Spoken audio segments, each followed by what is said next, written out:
Hi, welcome to History Respawned. I'm your host, Bob Whitaker. On today's show, we'll be considering Through the Darkest of Times, a historical resistance strategy game set in Berlin during the Third Reich.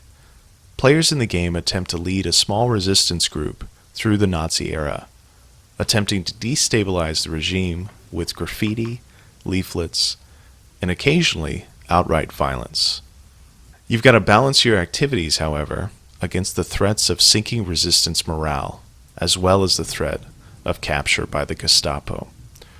Joining me to discuss this game is Dr. Ned Richardson-Little, a historian of modern Germany at the University of Erfurt. Dr. Richardson-Little specializes in the history of law, crime, human rights, and globalization. His book, The Human Rights Dictatorship, Socialism, Global Solidarity, and Revolution in East Germany, will be published by Cambridge University Press later this year. Ned, welcome to the show. Oh, thanks for having me on. So I'm going to jump us into the game that I started just recently, and I've already done a playthrough, but this picks things up at the very beginning of the game in 1933. So Ned, you've gotten a chance to play a bit of this game so far. Tell us a little bit about your experience with it. I've discovered I'm very bad at resisting Nazism. I am not terribly successful at this. I think we lost 2 members fairly early on. I thought the whole game was going to be over. There's a scene early on where you can get picked up with the Gestapo, and I thought I'd managed to blow the whole thing before 1933 was over, and then you suddenly get let out of prison. But I would say one of the things that kept coming up was just how grindingly slow progress tended to be. Yes. And how much I think it's an essential part of the gameplay. I'm not trying to warn people off of it, but the amount of forward planning you need to do and the amount of effort it takes to achieve extremely marginal goals is really a key aspect of this gameplay. And I think that's on purpose. I mean, this is a brutally difficult game, and you don't really end up achieving a whole lot throughout the course of it, but I think that's kind of the idea that this was a situation in which it was very, very difficult to hope for any kind of sustained resistance, and survival was really kind of victory in itself. Exactly. And I think one of the ways of looking at this, that there isn't a Inglourious Bastards alternative version where you suddenly get to go and shoot Hitler. That this isn't something where you finally get to win. That, as you put it, really survival is the key, trying to maintain morale, just trying to keep everyone going in some way is actually the point. And as you sort of shift around your mentality towards that, and you start being happy that you're just getting to the next turn, it takes a very strange sort of change in your experience. I think from the normal video game experience of thinking you're going to win something, whereas in this one, the sort of desperate attempt just not to lose immediately, Yes. sort of becomes a perspective you adopt and you internalize. Yeah, absolutely, yeah. And the game is pretty long as well. I think my playthrough took just over 6 hours, so you do have to plan ahead, and you've got to be very, very careful, like you said, with your resources and in particular with your people, because you can almost guarantee, I think, that not all of them are going to make it out. So here we've got kind of the basic gameplay here, in which you are selecting your resistance members to be a part of different activities, resistance activities throughout the city of Berlin. And this is the beginning in 1933, so the activities that you've got available are kind of limited. But I think right ahead, one thing that's really interesting to me about this game is the way in which they include political identities. So for instance, my character Johann here is a communist teacher, and that means that he's got kind of different abilities, but also the fact that he's a communist means that he's better suited for certain missions. So for instance, you've got these missions in which you're trying to collect donations or you're trying to gain more members. And here it says that it's helpful if you are a communist, right? So other party member here, is our communist waiter, Otto, who is obviously good at mixing with different crowds, but especially communist crowds. And it means that, given the fact he is a communist, it gives us a better chance with regards to preparation that we are going to succeed in this message. So I just think that that's really interesting, is the fact that they include political identities and make the point that these different political identities have to commingle in order to resist the Nazi regime. Hmm. I think it's one thing that's really interesting in this game is how much they're trying to show the different social milieus that came out to take part in resistance, and how much you have to deal with the complicated diversity of that. So if you have a national conservative academic as one of the people you're playing, sending him off to raise money from a group of factory workers probably isn't the best idea. Yes. And then if you have radical communist worker like your character, you're really not going to send them to go talk to the Protestant church. Yes, exactly. And really thinking through, that was a big mistake I made early on, that I didn't have enough political diversity in my group. And it really started to kneecap me at certain points when I'm trying to go out and deal with groups, and suddenly one of the characters has too much they get heat on them from the police, that they become too dangerous to move around, and suddenly finding that I only had one person who could go and deal with anyone in a religious community because everyone else was too communist. Each turn in the game is basically a week in time. So you've got February 1st to February 8th, 1933. And then once you've gone through, I think it's about, I don't know, is it 7 or 8 of these weekly turns? Then the game jumps you forward several years into the future. But we'll go through some of these weeks before we jump forward ourselves. So we got Louisa. That's one of the things. And she has got a few more supporters, and the supporters are kind of the currency of the game. Sorry, I interrupted you there. No. And so that's one of the surprises in doing this, that I'd initially thought it would be sort of continuous gameplay, but it's a sort of episodic, punctuated way of playing, that you have to take a time period, and then the group disappears for a while, and then you come back. So you don't have to play every single week between 1933 and 1945 to make it to the end. Yes, yeah. I think that would be too brutal. Yeah. All right, and so our buddy Otto has successfully found us potential new members here.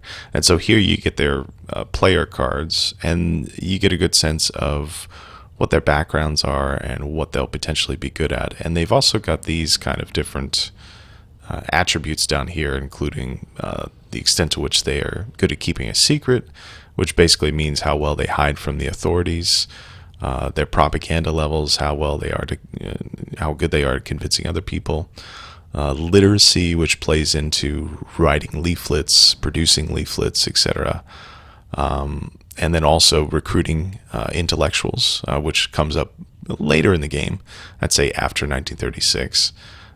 And then strength and empathy. Empathy influences a lot of different things: understanding, reading, influencing people.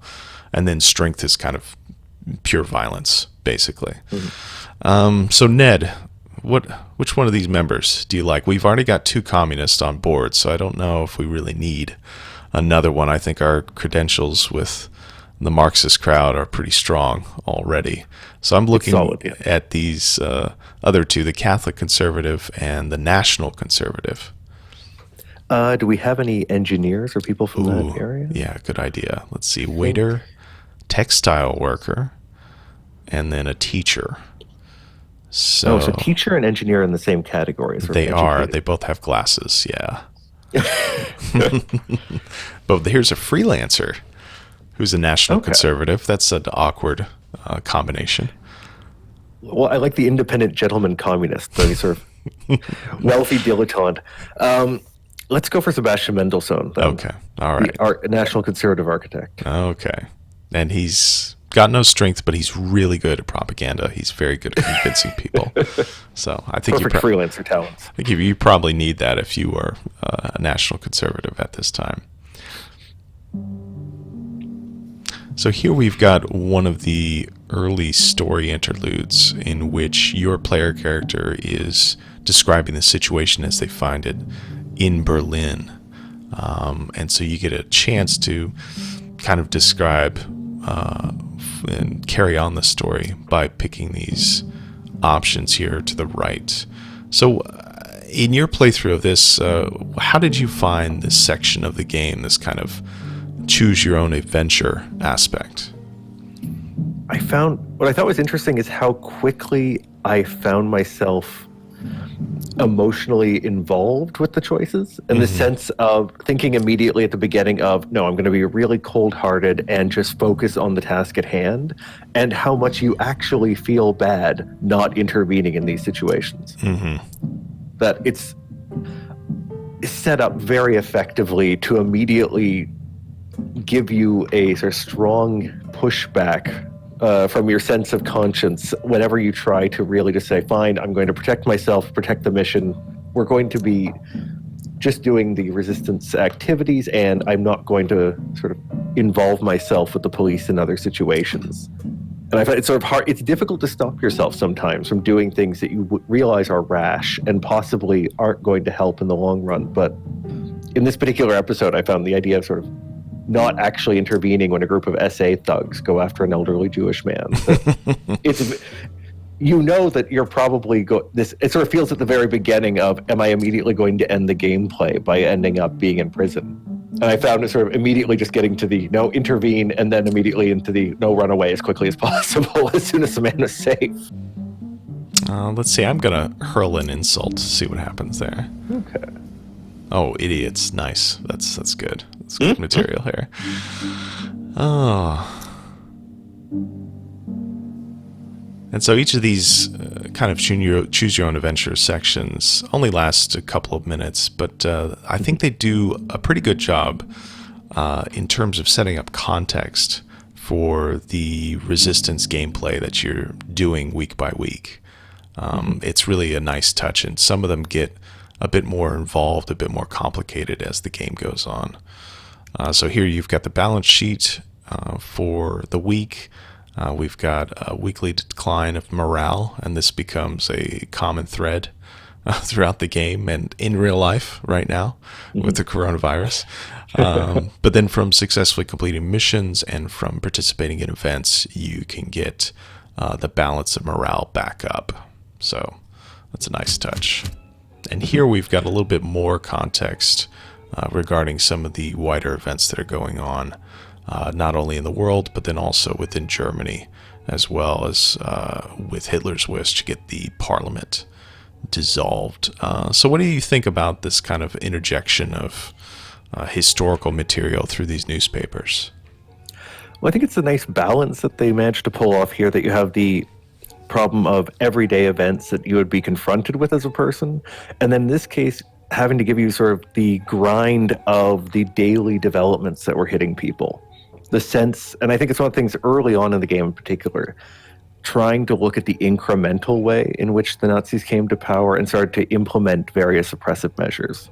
That this didn't jump from one day to the next to being the complete totalitarian dictatorship, but there's the stages of de-democratization, the stages of authoritarian rule, and ones that filter in both through major events that are happening through everyday life with the SA thugs suddenly showing up on your daily commute, and then getting to the actual sort of planned resistance. So trying to balance out the experience of these people and how they are descending into the period of the Nazi dictatorship. Yeah. Okay, and then here's our little resistance hovel. Actually, it looks much better than a hovel. It looks like maybe the back area of a pub or a cafe or something like that. We've even got a radio, so things are looking up. So let's see what's going on here. And I just realized your communist figure has a monocle, which is an interesting choice. Yeah, well, I mean, he is a teacher, so maybe he's a bit of an eccentrist. It's to throw the Gestapo off the scent, I guess. Exactly. All right, so here we've got the interjection of a new event, which is a public protest.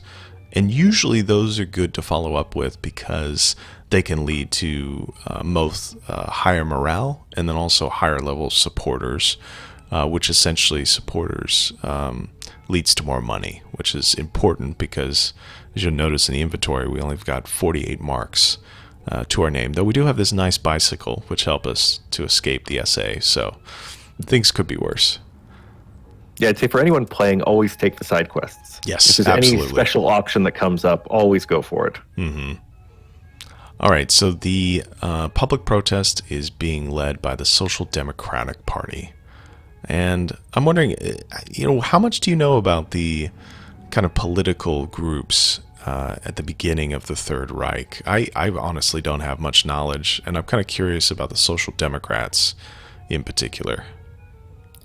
Well, the Social Democrats, along with the Communist Party, were the two main parties resisting the Nazi takeover within Parliament. That when you actually had the Enabling Act, which is mentioned there, in which the Nazis were able to gain sort of super parliamentary control, with Hitler personally taking on a large number of powers and really dissolving what was left of the Weimar democratic system at that point, since it had been hollowed out from the inside already. That really the only two parties which unanimously refused to take part were the Social Democrats, and then even further to their left, the Communists. And so in this case, the Social Democrats as a sort of main locus of mainstream anti-Nazism. And they were able to continue for some time into 1933. They were still able to have public events. They were still able to do this, even though you did also have repressive measures coming from the Nazis at that point. But in this early phase, the idea of being able to still organize openly and publicly was not something that was necessarily safe, but it was something that was still a possibility. Yeah, and as you can see from these side events, particularly this public protest, you have to end up using a bunch of members in order to kind of guarantee success, which I think is important because we got an opportunity here to gain supporters. And I might try to find a new member. Let's see. Yeah, my communist with a monocle is not very good at recruiting new members. Who would have guessed? But he is good at collecting donations, so I think I'll add him to this mission, and then we will go forward.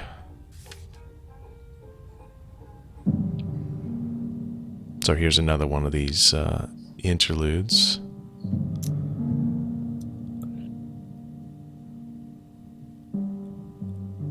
I also had a gameplay with a communist figure. I'm not sure if you have a non-communist protagonist, whether or not you have the same problem with the drunken neighbor coming to accuse you of being a communist who's going to be an enemy of the state already. Yeah.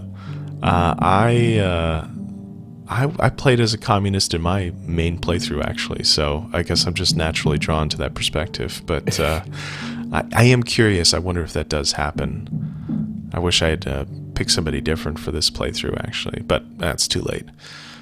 All right. This is a good sequence to go through anyway. Yeah, let's see. I need to watch out, I think.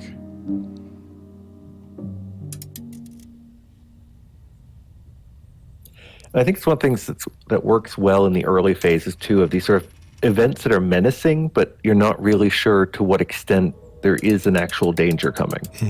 Yeah. Well, and I think it's useful, too, for the player because you get a good sense of how early on the idea of collaboration with the Nazi regime really started.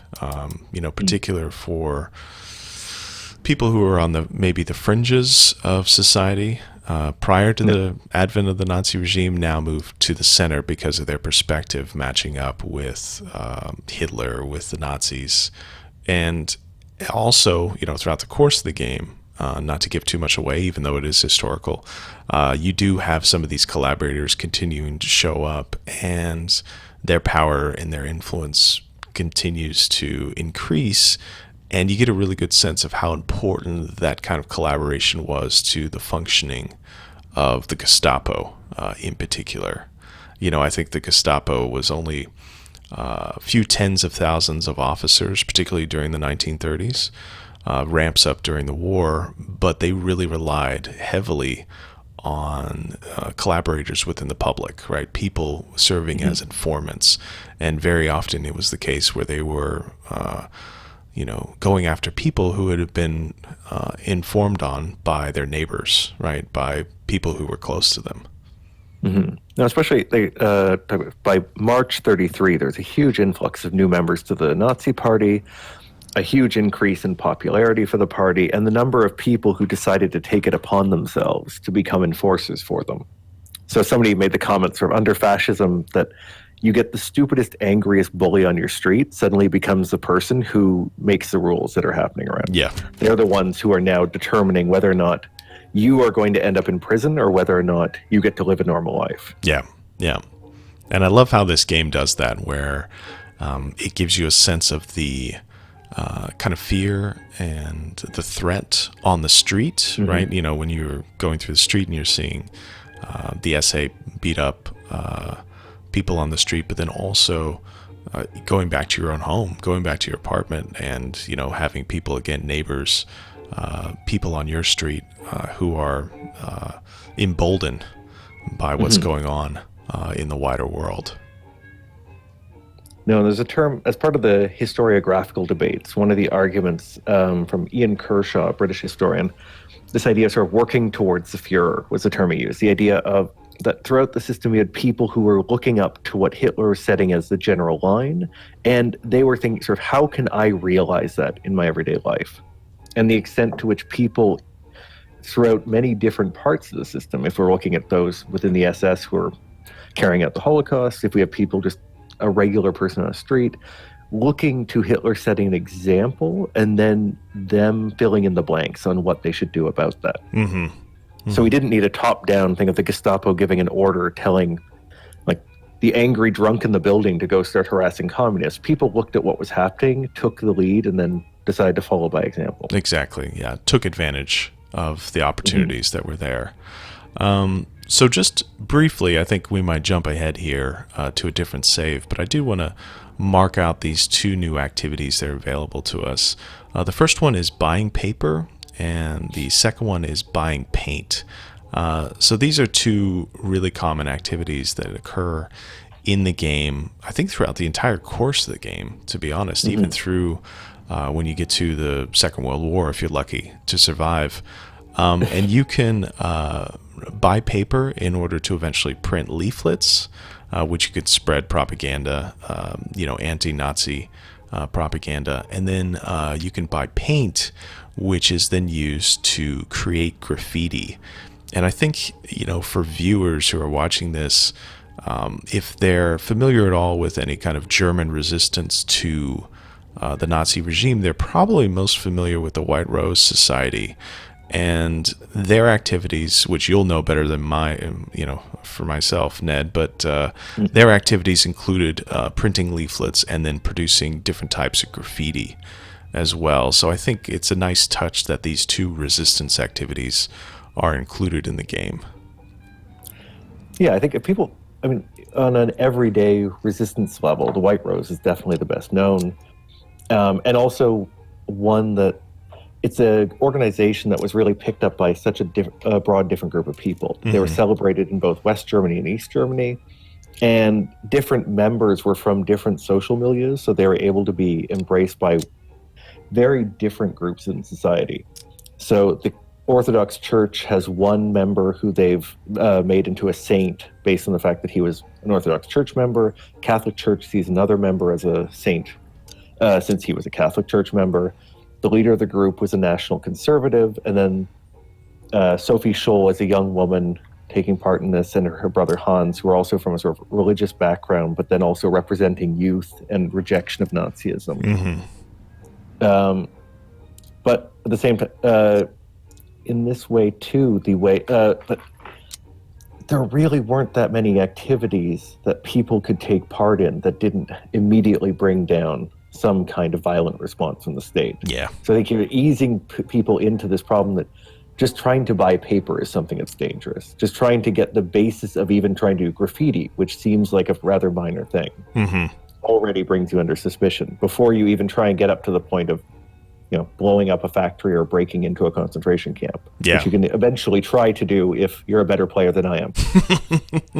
Yeah, but and those missions come with significant risk, and what ends up happening is that you can gain resistance members, but then you are risking their lives for those dangerous missions. So it almost ends up being much safer and much more prudent to just go with these simple missions of buying paper and buying paint, which come up again and again throughout the game. But even those missions can come with significant risks. Particularly, I remember one where I was buying paper where later on in the game the Gestapo showed up, right? And so I had to make the decision to run, leave my paper behind, or to stay and kind of fight just for paper, right? And it's those kind of situations that I think really points to the general hopelessness that any kind of resistance had against this type of regime. I think it took me 3 tries to get enough paper to try and print some pamphlets, and then by the time I got a print shop set up, it had ended the round, and we moved on to the next period, which is a very good introduction to the difficulty level of the game. Yes. Yeah. Unless you're laser focused from the beginning on trying to advance up the ladder of some of these missions, you're just going to get stuck at the tier of trying to even get some basic tools for the process. Yeah. Just really quick before I turn over the turn, I did have a new mission where you can meet a former unionist. So I used my communist with a monocle on that one, right? So working with a unionist makes sense. And then for contacting a priest, I didn't even bother looking for the communist to do that mission. So I went with our lone social democrat to do that. So that seemed to have a higher percentage of success. So let's see what happens.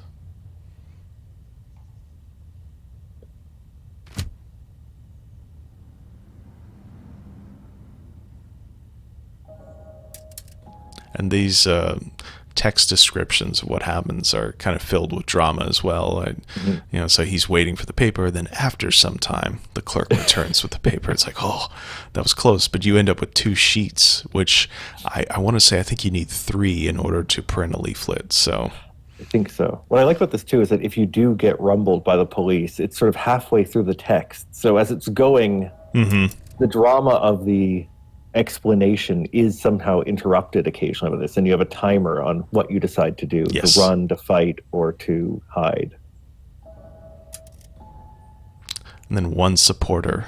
So our social democrat could have done a little bit better there.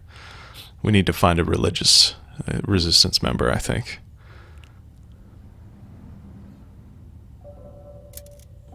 Oh, wow. I was hoping for more there. That's too bad. Yeah, recruitment is not easy in this. Yeah. All right, well, let's go ahead and jump forward in the game. Let's get through this part. And we've got...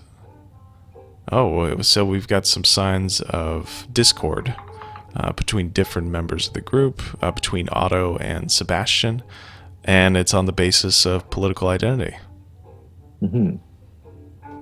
I think both should say. And this is a problem that in real life you had very few groups that actually came from such diverse social groups. That in Weimar Germany itself was so socially and politically divided. And when you actually look at the groups that came out, that the White Rose was more diverse, but really it came from a single university professor in Munich. And it was sort of the group that came out of some of his students. But then other groups like the Stauffenberg plot in 1944 to assassinate Hitler came out of a group of national conservatives, most of whom were military officers or aristocrats. And then if you look at the Red Orchestra, it was a group of left-wingers, some of whom had connections to the Soviet Union. And it was much easier to organize clandestine activity amongst a group of people who already agreed with each other politically or came out of the same social background. Yeah. And that trying to link these groups together in secret under threat of secret police and informants was extremely difficult. And so now that we've talked to the priest, it opens up all these different options. And eventually you can do things like document atrocities that are going on within the city. You can observe SA activities. And then finally you can steal an SA uniform, which An SA uniform probably won't be that worthwhile for much longer, so we won't bother with that. And then also, because you talked to the trade union this last turn, it does open up other options across town. SA uniform again, and then steal funds from the SA. But you could see with some of these missions that the risk level goes significantly up, whereas if you go to, say, buy paper, the risk level is very low. So again, because you have such a limited pool of recruits and members, it becomes really important to value their life if you hope to do well in the game. And doing these risky missions like stealing a uniform or stealing money could really botch your entire resistance effort very quickly. Mm-hmm. At the same time, that problem that it's not very emotionally satisfying to hoard paper.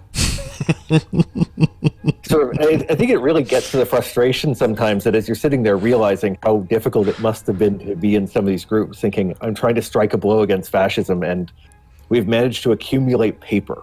That's where we've gotten to, through a huge amount of personal risk. Well, as we know now, living through the coronavirus, who has the paper is the king. So let's load up let's load up a different game here. Let me see if I can go back to the main menu. Return to main menu.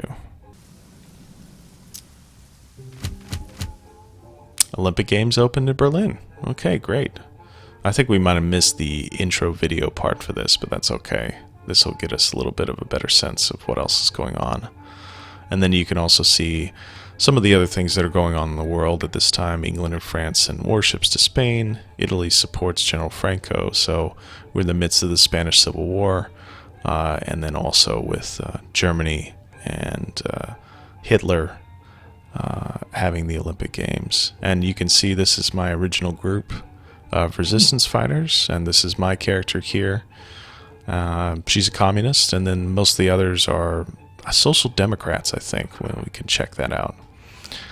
So now this is later on in the game, and you can see there's a more diverse palette of options for the resistance, but also there is a higher level of agitation from local authorities. You can see them here standing over here in the east part of the city, and the red denotes kind of areas where they are really looking for resistance activity. And also in the red, you can see the level of heat that these different resistant members have incurred based on their activities. So that means whenever they do anything, there's a higher probability of risk, primarily because they have been up to no good, at least as far as Nazis are concerned. Oh, and I see Gundula Meyer's currently imprisoned as well. Yes, and so I think there must be an option somewhere here to break her out. We might try that. I'm trying to see where it is on the map. I don't see it, actually. I don't know. Well, let's see what this is. Talk to business people. Okay, well, that sounds not very thrilling. Maybe if I click on this? No. Oh, here she is. Oh, there. Yeah. So you can see the risk level here is extreme, and it requires at least 2 resistance members in order to pull this off. So let's get a look at our group here. We've got Gwendola's a monarchist. We've got an anarchist, Fassbender, Christian liberal, another monarchist, and then me, the communist. So a really ragtag group here. And my character, Hera, has actually leveled up. And so this is an instance in which you can kind of improve her stats, and I think I'm gonna improve her secrecy. I think in my playthrough that turned out to be the most useful skill. Maybe not so much in winning, but in surviving. Secrecy is really worthwhile. So did you try to break out Gundula? Yeah, let's go for it. Why not? Okay. So I think, and so it tells us here required skills, secrecy, and then helpful. We've got athlete, doubtful past, calm, reckless, and violence. Great. So let's see what we can do with that.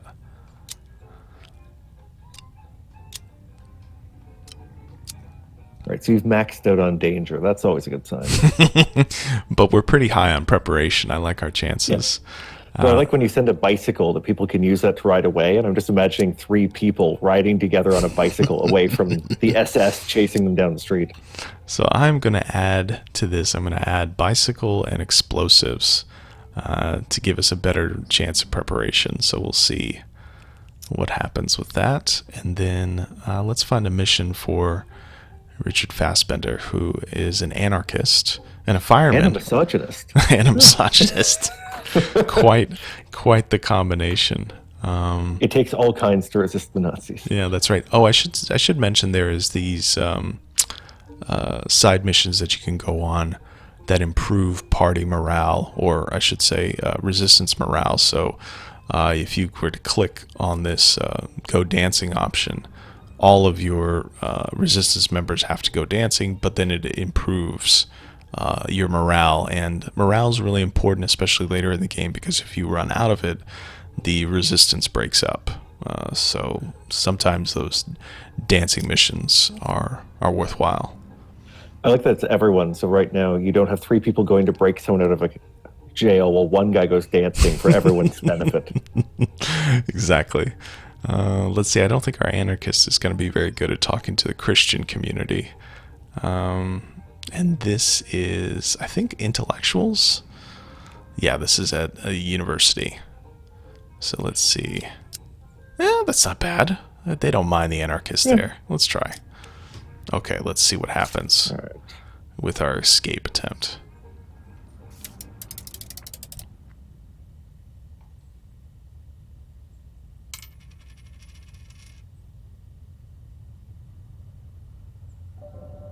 And he does all right with the academics. Yeah, not bad. 11 marks. Uh-oh. And so you get these notices that somebody in the group or in the area is a potential Gestapo informant. And so if you've been seen, that usually means that your heat level goes up. Okay, the big event. Attacked, I say we enforce with our explosives. All right. Well done. Hey, not bad. Christian was injured. Hare thinks she's been seen. Christian thinks he has been seen, obviously, because he got injured. But we were able to... Imagine when you use explosives to blow someone out of a prison. People probably saw what's happening. That's true. I'm in retrospect, I'm very happy I took the explosives. And we've got Jesse Owens, and then also continuation of the story of the Spanish Civil War.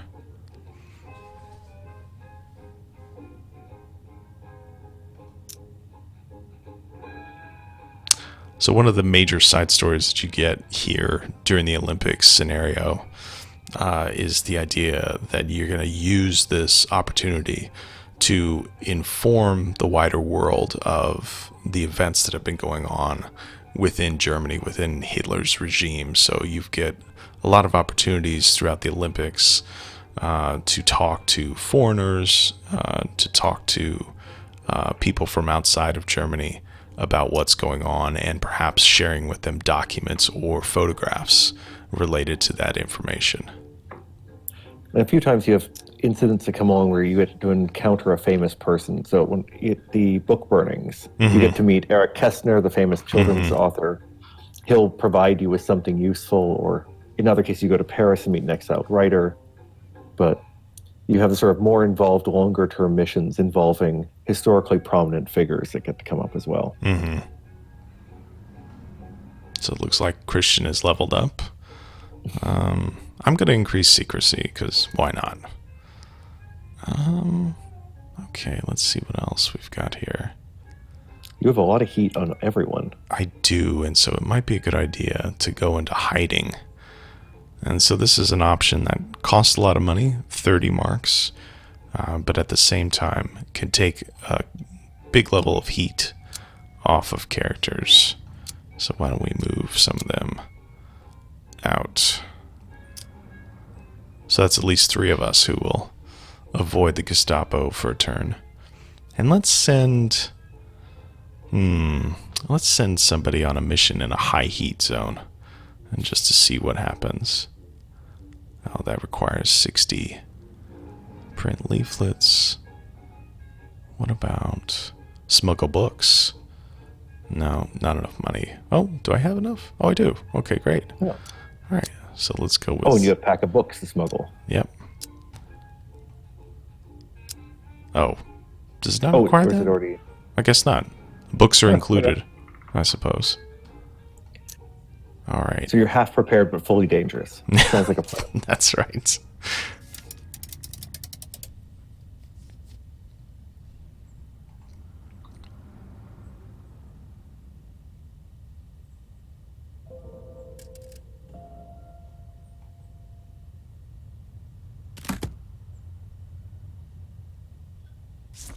Uh-oh, panic. Let's go enforce. Nice. So sometimes it pays off to take a big risk and to have a pack of books. Oh, you got books as well. Yeah, Okay. I thought we were delivering books. I was confused by that as well. Oh, here we go.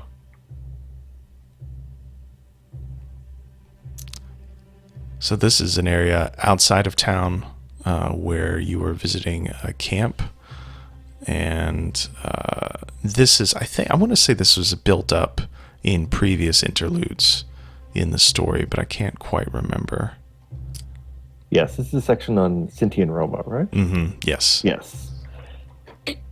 No, it's one of the things that also in the game, I think, in terms of the way history is written on this, that for a long time, there's a real focus on elite resistance, which then shifted in the 70s and 80s to try and look at more everyday groups. But then also, only in recent years did you really have the acknowledgement of Sinti and Roma victims of the Nazis. And the Sinti and Roma monument, compared to other monuments to different groups, was the last to go up in Berlin. And in some countries, it's still very controversial because of ongoing persecution of Sinti and Roma people. So in Hungary, for example, in Italy, the inclusion of these groups as victims equal to other groups is something that still remains very controversial.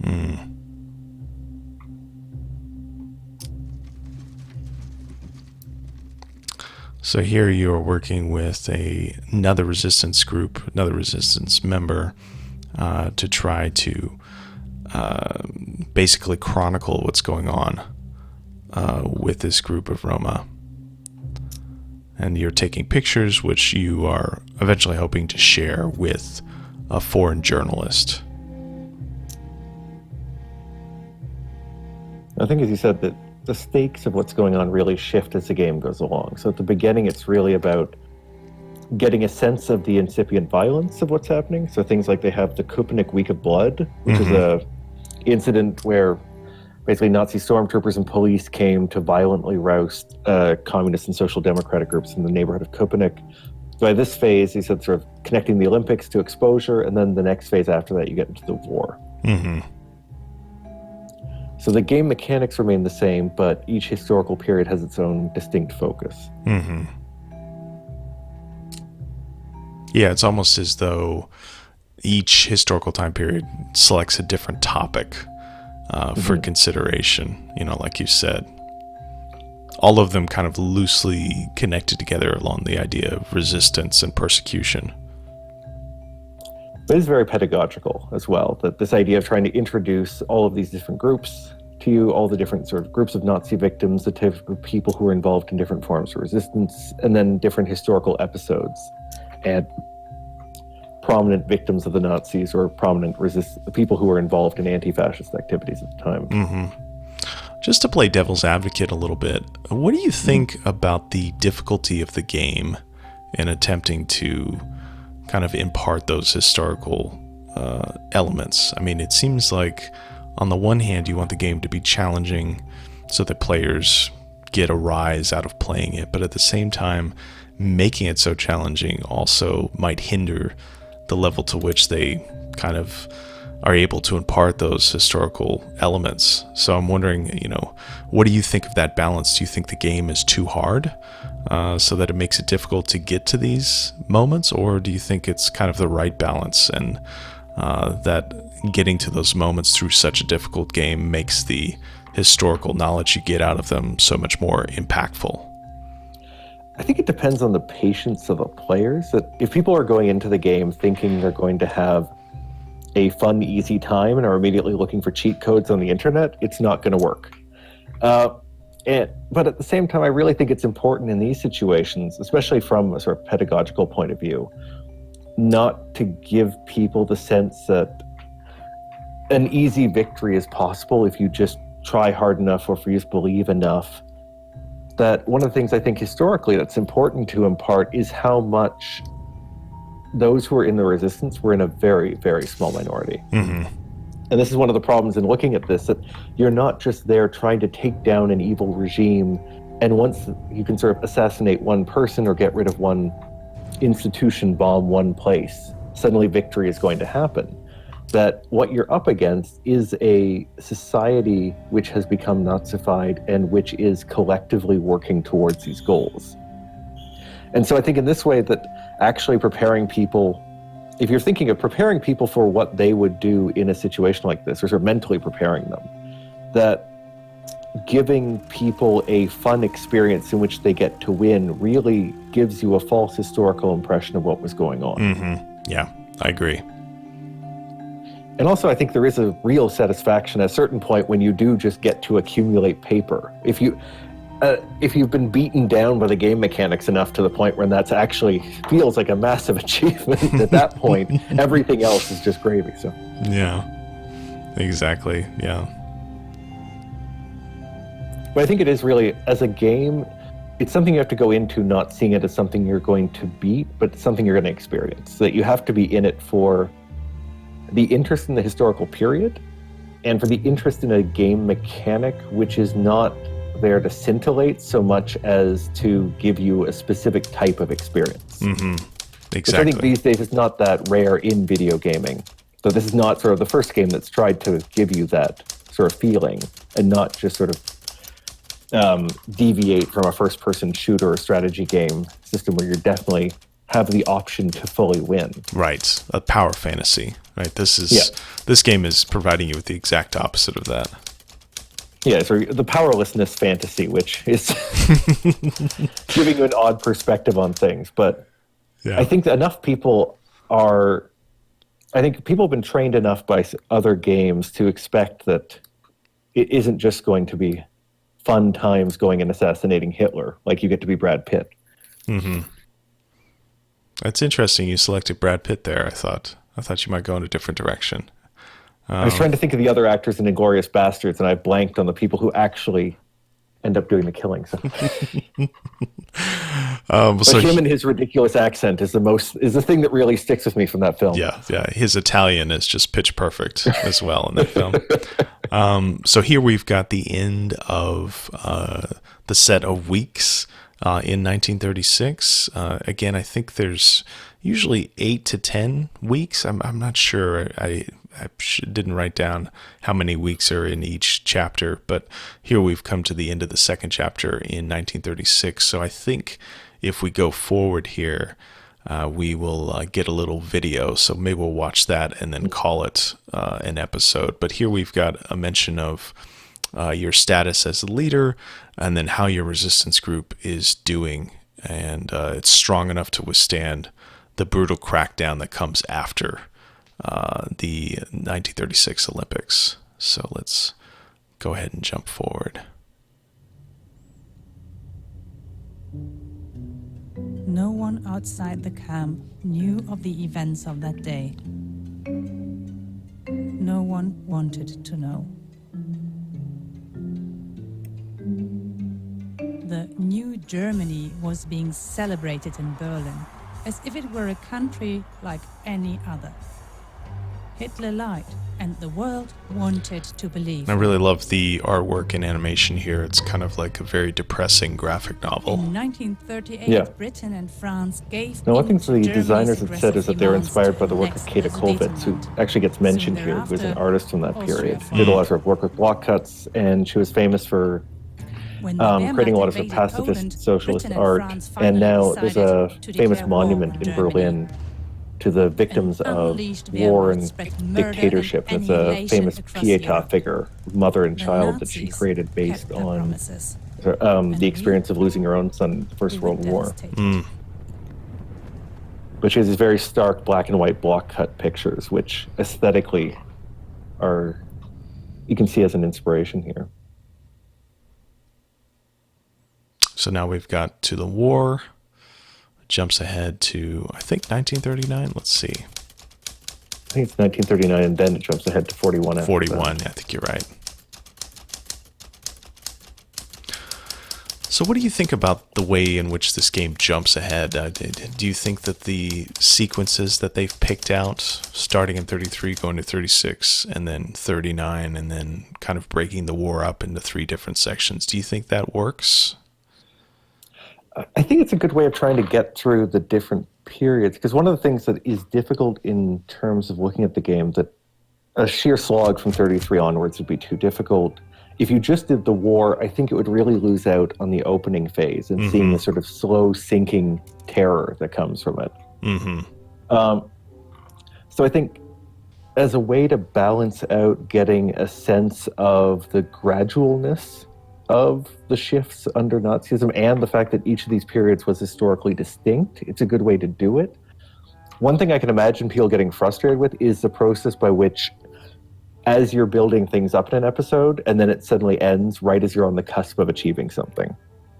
But we're also in a situation where the history as it happened, you can't actually change, you can't stop the invasion of Czechoslovakia or something. So in the end, you're going to always have that frustration that the Nazis will always win in the end up until they lose. Yeah, exactly. And I think it does point to the idea that, the situation that resistance members or potential resistance members found themselves in during this time period was really unprecedented, and it was really difficult to see any potential for kind of gravity shifting resistance in the way that you mentioned, stopping the invasion of Czechoslovakia, stopping the invasion of Poland.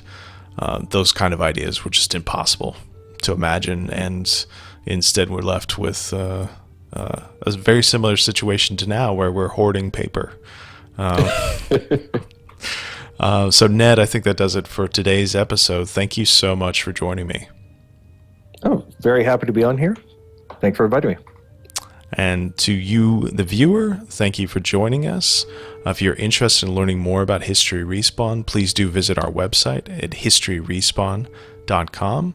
And if you're interested in supporting the show, please visit our page on Patreon at www.patreon.com/historyrespawn. Until next time, goodbye.